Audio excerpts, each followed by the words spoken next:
mga kapitbahay. Nakatim ka na ba ng ganito? Ng Kunapa chocolate? Ayan. Ito naman, mochi. Tikman natin. Ayan o. Yan ang mochi. Ito naman yung Dubai chocolate na nag-trending. Masarap to. Tikman natin.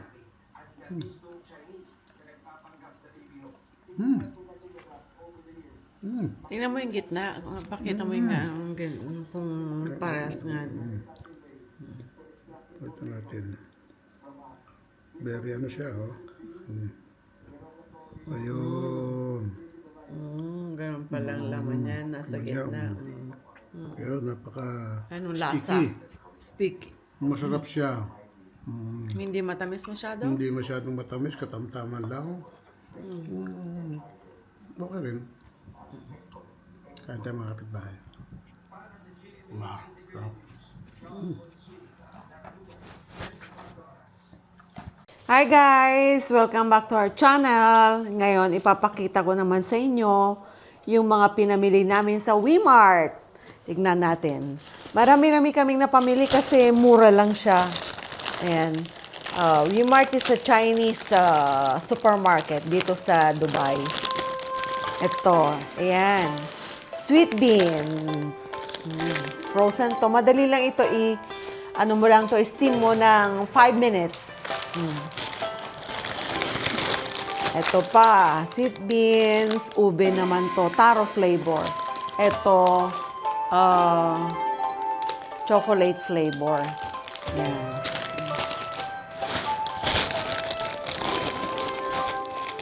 Ito, sausage. Yan, masarap po yung sausage nila, pork sausage.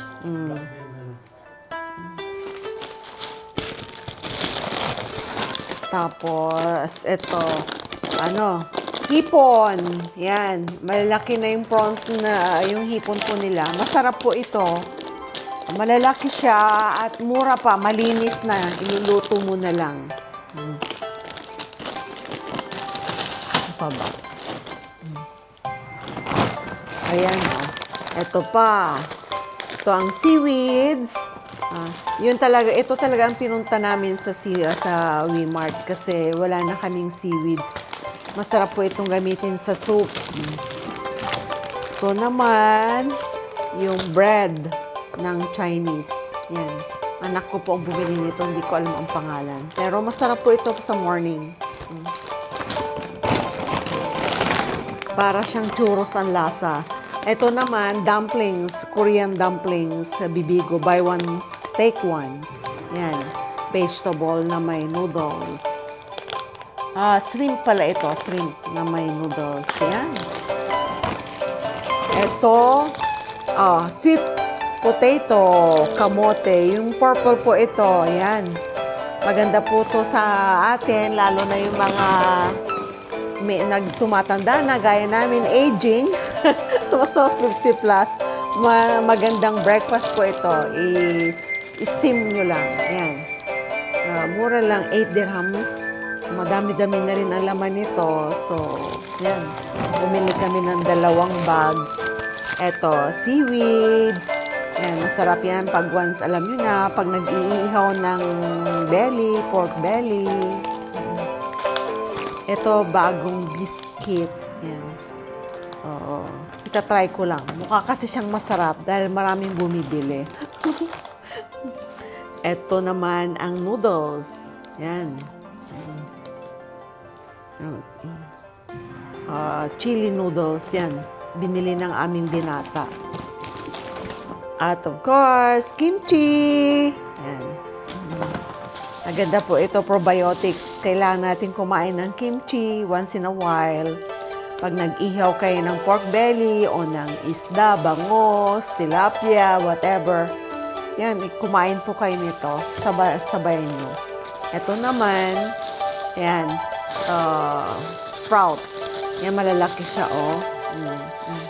Maganda pag gumawa kayo ng soup kasama nung seaweeds. Yan. Ano pa ba?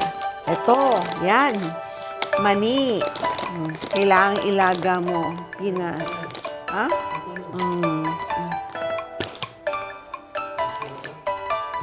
Ito, tofu. Tofu soup. Yan. Ito naman, shiitake mushroom. Yan, importante yan. Maraming benefits tayong makukuha dito. Ito, glass noodles. Ito naman, ayan, yung ano ba nito?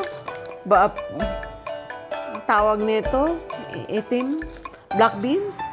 Ay, yung kinakain mong butong pakwan. Yan, butong pakwan pala po ito. Sunflower seeds. Yan, sorry po. Sunflower seeds. Ito naman, Japanese mayo, ang favorite. Yan po. Tapos, ito, shampoo.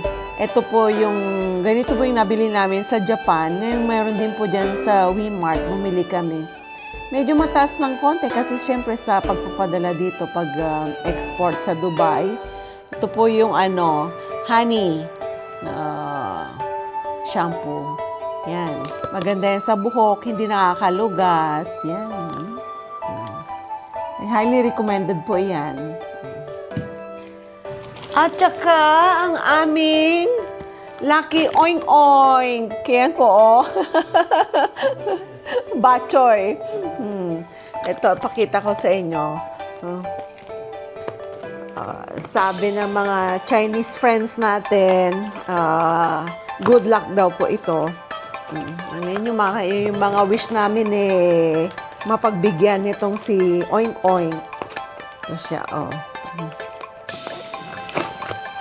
Ayan. Ayan. Ayan. Ayan lang aming Oink Oink. Taran! Oink Oink. Yan po, oh. Ang cute! Ayan, oh. Pipisa siya. Pwede rin siyang pang-stress ball. Ganyan, oh. Pisa-pisain mo siya. Ayan. Cute, di ba? Oh. At garlic. Yan po yung nabalatan na. Kasi ang hirap magbalat ng garlic. Para pag nagluto, yan na lang. Slice mo na lang, pipiin mo. Ganon. Yan po ang mga pinili namin sa Wemart. Ang total nito mga around 200 or 300 dirham na higit. Mura na rin. Ang dami eh. Ang dami nito. Ano na to? Stock na for 2 months. Ayan po. Salamat sa pagsama. Puntahan nyo ito, ang Wemart. Maraming mga branches, pero yung malaki sa my business village sa Dera. Okay, thank you. Ciao, ciao, ciao.